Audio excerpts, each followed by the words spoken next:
আসসালামু আলাইকুম, welcome to finding roots. আশা করি আপনারা সবাই ভালো আছেন। ভিডিও শুরু করার আগে কিছু বিশেষ গাছের সঙ্গে পরিচয় করিয়ে দিই। এটা হচ্ছে প্যাশন ফ্লাওয়ার, এটা হচ্ছে বিচিত্রা, এটা হচ্ছে সিলভার কুইন, আর ওই পাশে সাদাগুলো হচ্ছে নাকচাপা। ওকে, আজকের ভিডিওটা অনেক ইম্পর্ট্যান্ট একটা সাবজেক্ট নিয়ে। আপনারা নিশ্চয়ই গাছের একটা কন্ডিশন দেখেছেন যে গাছের কোনো একটা কাণ্ড থেকে, ডাল থেকে বা জোড়া থেকে আঠালো এক ধরনের পদার্থ বের হতে থাকে, জমে থাকে, পোকামাকড় আটকে থাকে, ব্রাউনিশ খয়েরি কালারের মতো টেক্সচারটা থাকে, অনেক সময় গোল্ডেন কালারের হয়। গত ফেব্রুয়ারি আর মার্চের মাঝামাঝি সময় আমার বাগানের আম গাছগুলোতে এই অ্যাটাকটা হয়। প্রথমে দেখতে মনে হয় এটা একটা সাধারণ একটা প্রবলেম, মেজর কিছু না, কিন্তু আসলে তা না, এটা একটা মেজর রোগ। আমি দেখা মাত্রই চিকিৎসা ব্যবস্থা শুরু করেছিলাম, কিন্তু দুঃখজনকভাবে যথেষ্ট ছিল না। আমার আম গাছগুলা অনেক মুকুল এসেছিল মাশাআল্লাহ, বেশ কিছু আমও ধরেছিল, বেশিরভাগ আমি নষ্ট হয়ে গেছে, মুকুলগুলো ঝরে গেছে। ট্রিটমেন্টটা যত দ্রুত আমি শুরু করেছিলাম তার চেয়েও দ্রুত শুরু করার দরকার ছিল। রোগের নামের আগে লক্ষণগুলো আমি বলি। লক্ষণগুলো হচ্ছে, আপনি হঠাৎ করে দেখবেন আপনার গাছের ডালের মধ্যে ছোট ছোট দানা দানা খয়েরি রঙের ফোঁটা ফোঁটার মতো দেখা যাবে। এগুলো আস্তে আস্তে বড় হবে, ডালটা আস্তে আস্তে কালো হবে। তারপরে গাছের পাতাগুলো পুড়ে যাবে, দেখবেন যদি মুকুল বা ফুল থাকে ওগুলো ঝরে যাচ্ছে। বড় বড় ফলগুলো দেখবেন ফেটে যাচ্ছে। তারপরে টবের বা ড্রামের মাটি দেখবেন শুকাচ্ছে না, সবসময় ভেজা ভেজা থেকে যাচ্ছে। মনে হবে যে গাছগুলা পানি গ্রহণ করছে না ওইখান থেকে, গাছগুলা বিনা কারণে শুকিয়ে যেতে থাকবে। যদি আপনি বুঝে উঠতে না পারেন এই রোগটা কি, আপনি যত চেষ্টাই করেন গাছটাকে বাঁচাতে পারবেন না। এবার রোগের নামটা বলি। এই রোগটা ক্যাঙ্কার গোত্রের একটা মারাত্মক ছোঁয়াচে রোগ। এই ইন্ডিভিজুয়াল রোগটার নাম হচ্ছে গামোসিস। গাম যেটা বাংলায় বলে আঠা, ওই গাম থেকে গামোসিস, বাংলায় এটাকে বলে আঠা ঝরা রোগ। রোগটা সাধারণত ঋতু বদলের সময় দেখা দেয়। যেমন আমার দেখা দিয়েছিল, শীত চলে যাচ্ছে, গরম চলে আসছে, হালকা একটু বৃষ্টি হয়েছিল, ওই সময় রোগটা দেখা দেয়। অনেক সময় বর্ষাকালেও দেখা যায়, অতিরিক্ত বৃষ্টির কারণেও এটা হয়। এটা অ্যাকচুয়ালি একটা ফাঙ্গাল ইনফেকশন, ফাঙ্গাসের কারণে এটা হয়ে থাকে এবং এটা ফল গাছকে বেশি আক্রান্ত করে। এটার চিকিৎসা হচ্ছে একটা স্পেশাল ফাঙ্গিসাইড। বাজারে অনেক নামি দামি ফাঙ্গিসাইড পাওয়া যায়, কিন্তু আপনার যদি প্রচুর পরিমাণে গাছ থাকে, এত দামি ফাঙ্গিসাইড দিয়ে আপনি কুলাতে পারবেন না। আজকে আমি আপনাদের সবচেয়ে সহজ এবং খুবই স্বল্প মূল্যে একটা ফাঙ্গিসাইডের কথা বলবো। এটা হচ্ছে বোরদো পেস্ট এবং বোরদো মিক্সচার। দুইটা বানানোর টেকনিক অনেকটা একরকমই, লিকুইড হয় আর একটা পেস্ট হয়। এটা আবিষ্কার হয়েছে ফ্রান্সে 1900 শতকের শেষ দিক দিয়ে। যাদের বড় বড় বাগান থাকে, কৃষক যাদের লার্জ স্কেলে ম্যাসিভ ফার্মিং ব্যবস্থা থাকে, তারা সাধারণত এইগুলো ব্যবহার করে। আপনারা অনেক বাগানের ফটোতে বা ভিডিওতে হয়তো দেখেছেন, গাছগুলোর নিচে সুন্দর একটা সাদা রঙের প্রলেপ দেওয়া থাকে, এটা ওই জিনিসটা। বোরদো পেস্টটা বানাতে হলে এটার জন্য আপনার লাগবে চুন। যে কোনো খাওয়ার চুন আপনারা নিতে পারেন। পানির সঙ্গে যে চুনগুলো ব্যবহার করা হয় আমি ওইগুলোই ব্যবহার করেছি। আপনারা চাইলে শক্ত গুঁড়ো চুনও ব্যবহার করতে পারবেন, কিন্তু মিহি করে গুঁড়ো করে নিতে হবে প্রথমে। তারপরে লাগবে আপনাদের তুতে। আমি বিশ্বাস করি আপনারা অনেকেই তুতে কী জিনিস চিনেন, তারপরও যারা জানেন না বা চেনেন না তাদের জন্য বলে দিচ্ছি, যে কোনো একটা বেনিয়ার দোকান থেকে আপনি তুতে কিনতে পারবেন। এটা নীল রঙের একটা ক্রিস্টাল ফরম্যাটে থাকে। এটা একটা খনিজ পদার্থ, যেমন চুন একটা খনিজ পদার্থ, এটাও একটা মিনারেল, একটা খনিজ পদার্থ। এই তুতে টাকাও আপনাকে খুব মিহি গুঁড়ো করে নিতে হবে। তারপরে চুন আর তুতে দুইটা সমান পরিমাণ নিতে হবে। যেমন মনে করেন চুন যদি 100 গ্রাম নেন, তুতেও নিতে হবে 100 গ্রাম। 100 গ্রাম 200 গ্রাম যদি নেন, তবে দেখবেন যে যথেষ্ট পরিমাণ পেস্ট আপনি পাবেন।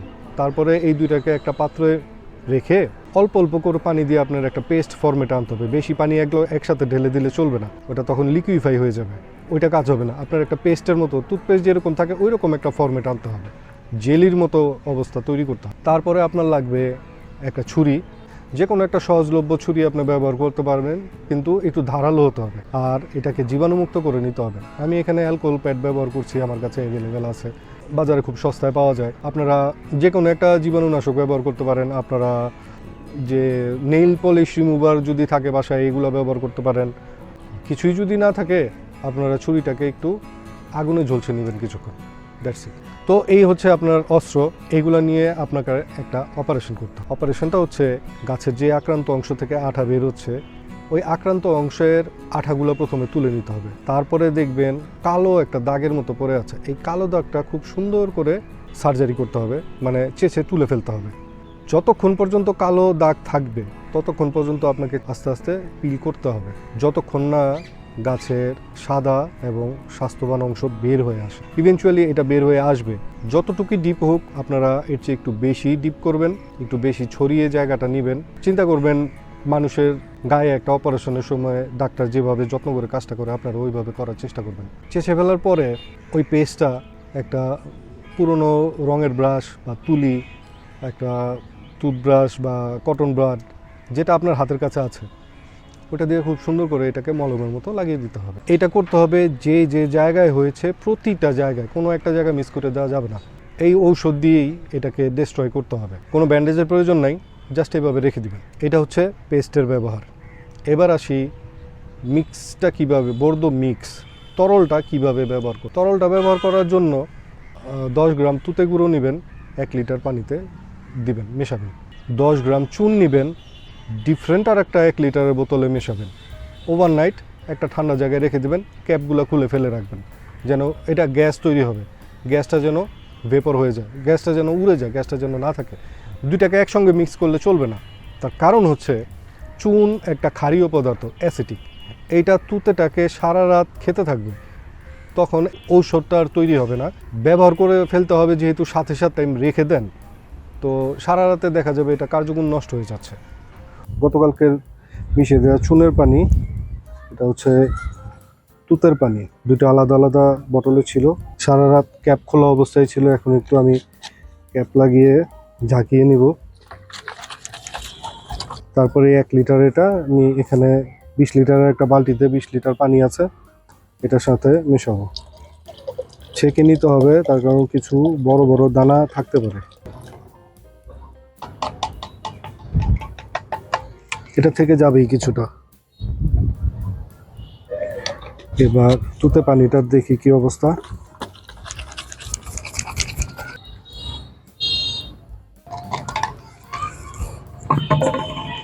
নীল রঙের যে দানাগুলো দেখা যাচ্ছে সাদার সাথে, সাদাগুলো হচ্ছে চুন আর নীল রঙের হচ্ছে তুতে। ছেঁকে নেওয়ার কারণটা হচ্ছে এখন আমি এটাকে স্প্রে করব।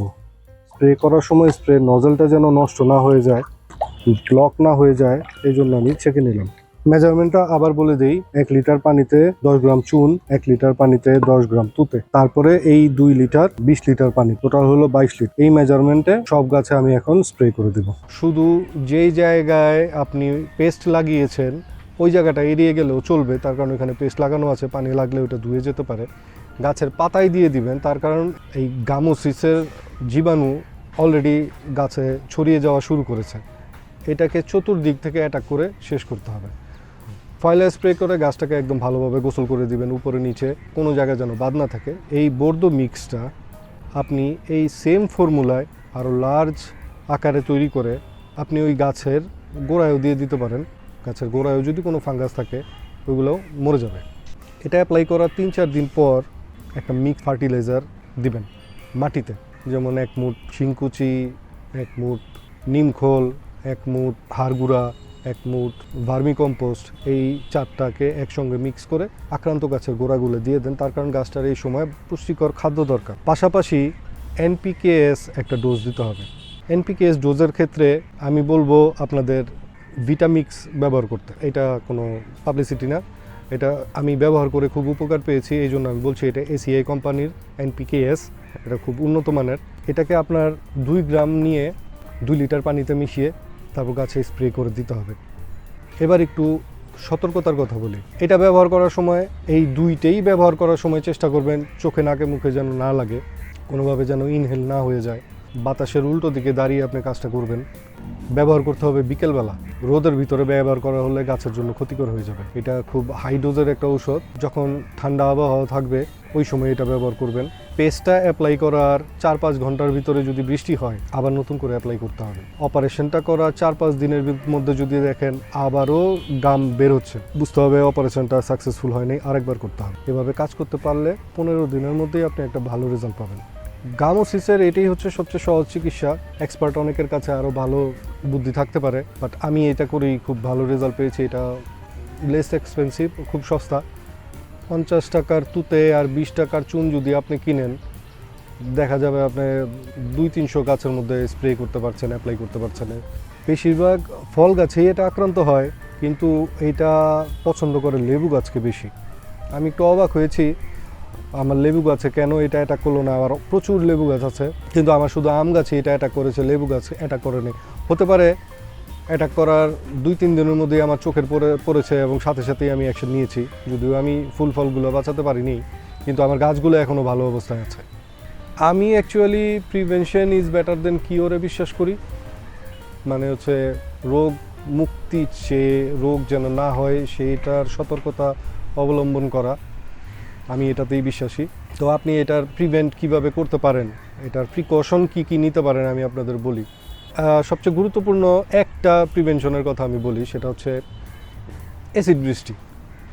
আপনারা অনেকেই হয়তো জানেন অ্যাসিড বৃষ্টি কাকে বলে। অ্যাসিড বৃষ্টি যারা জানেন না তাদের বলি, অ্যাসিড বৃষ্টিটা হচ্ছে ধরে নিন 15-20 দিন বা 1 মাস যাবৎ বৃষ্টি হচ্ছে না। প্রথম যে বৃষ্টিটা হবে ওই বৃষ্টিটা প্রথম 4-5 ঘন্টা অ্যাসিড বৃষ্টি। কারণ আমাদের আশেপাশে বাতাসে যত জীবাণু আর রোগ আছে বাতাসে ভেসে বেড়াচ্ছে, ওই প্রথম বৃষ্টির সাথে সাথে মাটিতে নেমে আসবে। এটা একটা ন্যাচারাল প্রসেস। অনেকে দেখবেন এল্ডারলি যারা আছে, মুরব্বী যারা আছে, তারা বলে যে প্রথম বৃষ্টিতে যেন না ভিজে। তার কারণ আছে, তার কারণ ওইটা একটা অ্যাসিড বৃষ্টি, ওই পানির ভিতরে অ্যাসিড মেশানো আছে। লং টার্মের জন্য এটা ক্ষতিকর, কোভিডের কথা আলাদা। বা আমরা মানুষ যারা আছি তারা আমরা শেল্টারে থাকতে পারি, কিন্তু গাছগুলো তো শেল্টারে থাকে না। ওই বৃষ্টিটা হয়ে যাওয়ার সাথে সাথে যদি নিম তেল ব্যবহার করেন, এই গামোসিস এবং অন্যান্য বিভিন্ন ধরনের ফাঙ্গাসের, ভাইরাসের থেকে আপনি বেঁচে যেতে পারবেন। নিম তেল ব্যবহারের পদ্ধতিটা হচ্ছে 2 লিটার একটা স্প্রেয়ারের মধ্যে আপনি 1 চামচ নিম তেল দেবেন, 8-10 ফোঁটা যে কোনো একটা লিকুইড সোপ ব্যবহার করবেন, ফ্যান্সি কিছুর দরকার নাই। এটাকে ভালোভাবে মিক্স করে আপনি স্প্রে করে দেবেন। নিম তেলটা একটা অর্গ্যানিক পেস্ট কন্ট্রোল। এটা তেতো একটা টেস্ট থাকে, গাছের পাতায় ফুলে যদি লেগে থাকে পোকামাকড় এখানে এসে বসতে পারে না, বসতে চায় না। কিন্তু সাবানটা দেওয়ার কারণ হচ্ছে নিম তেলটা পানির সঙ্গে সহজে মিশবে না। আপনি যখন তেলের সঙ্গে পানির সঙ্গে কিছু সাবান অ্যাড করে দিবেন, ভালো মতো ঝাঁকিয়ে নিলে দেখবেন এটা খুব সুন্দর করে মিক্স হয়ে গেছে। এবং পাতায় যখন আপনি স্প্রে করবেন তখন দেখবেন যে একটা স্টিকি সিচুয়েশন তৈরি হচ্ছে, পাতার ভিতরে লেগে আছে অনেকক্ষণ যাবত। এই নিম তেলটা হচ্ছে প্রিভেনশনের জন্য 15 দিন, 20 দিন বা মিনিমাম মাসে 1 দিন সব বাগানের এটা ব্যবহার করা উচিত। যে কোনো ধরনের ব্যাকটেরিয়া, ভাইরাস এবং পোকামাকড় থেকে এটা গাছকে বাঁচায়, অনেক সস্তাও। আর রাসায়নিক জিনিসগুলো ব্যবহার করার থেকে আপনি বেঁচে গেলেন, আপনার গাছটা পুষ্টিকর ফল আপনাকে দিবে, বিষাক্ত ফল দিবে না। তো এই ছিল আজকে আমাদের টপিক। আপনারা যারা মূল্যবান সময় ব্যয় করে ভিডিওটা দেখেছেন আপনাদের সবাইকে ধন্যবাদ। পুরনো সাবস্ক্রাইবারদের আবার আন্তরিক ধন্যবাদ। যারা নতুন ভিডিওটা দেখছেন, যদি ভালো লাগে লাইক দেবেন, উপযুক্ত মনে করলে শেয়ার করবেন। নতুন যারা আছেন দর্শক তারা সাবস্ক্রাইব করবেন। আজকের টপিকে কোনো কিছু যদি আপনি বুঝে না থাকেন তবে আমি ধরে নেব এটা আমার ব্যর্থতা। কমেন্ট বক্সে আরও ডিটেলে জিজ্ঞেস করলে আমি বুঝিয়ে বলার চেষ্টা করব। যদি ভিডিওটা আপনাদের কাজে লাগে বুঝবো আমার ভিডিওটা সার্থক হয়েছে। নেক্সট ভিডিওটা আসবে আমার জিও ব্যাগ নিয়ে। আপনাদের সবার আমন্ত্রণ রইল। ভালো থাকবেন, সুস্থ থাকবেন, হাসি খুশি থাকবেন। আল্লাহ হাফেজ।